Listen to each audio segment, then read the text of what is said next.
for the folding inside, but because I'm sewing it for a little baby, so I folded it less than 2 inches. So you flip it to the other side, you did the same thing. Then, and you're going to also make sure that the material does not exceed each other. They must be properly aligned. No one is passing the other. Then you press and iron again. Now let's proceed to our pocketing. So what you are seeing there now is the pocketing. So the wideness of our pocketing is 5, and then the length of the pocketing is 9.5. So mind you guys, that pocketing is folded into 2. Yeah, that is what you are seeing there. It's folded into 2. That is 1. Then there's another one. Note, while facing your front pocket, make sure the wrong face of the pocketing and the wrong face of the front pattern of your trouser are facing each other. Wrong face to wrong face. Get this. So we started joining it, and make sure your pocketing exceed above your trouser. And the reason being that when you are done sewing your pocket, you have to trim it out. But if you don't have that excess above your trouser, you cannot trim it out, and you cannot even sew your pocketing to your waist.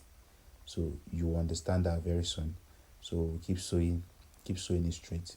Make sure your hand is straight. One of the secrets of sewing is your hand must be very straight.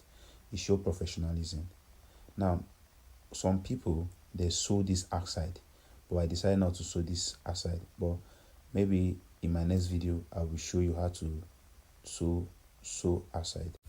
So you tag the pocketing to the trouser, then you push it up, give it that space, that same space you folded inside while gumming the pocket. You give it that same space to your pocketing. Then you see, like I said, that excess that you give that time is so important.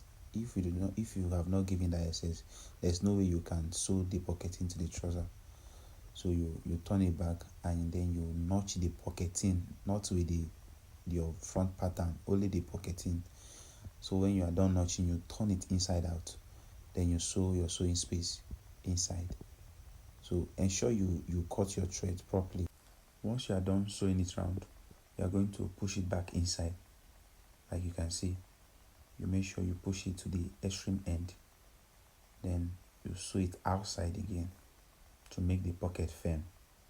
You sew it round like how you did from the inside. So guys, our pocket is ready. You see, then you take it to your table, give it a good iron, then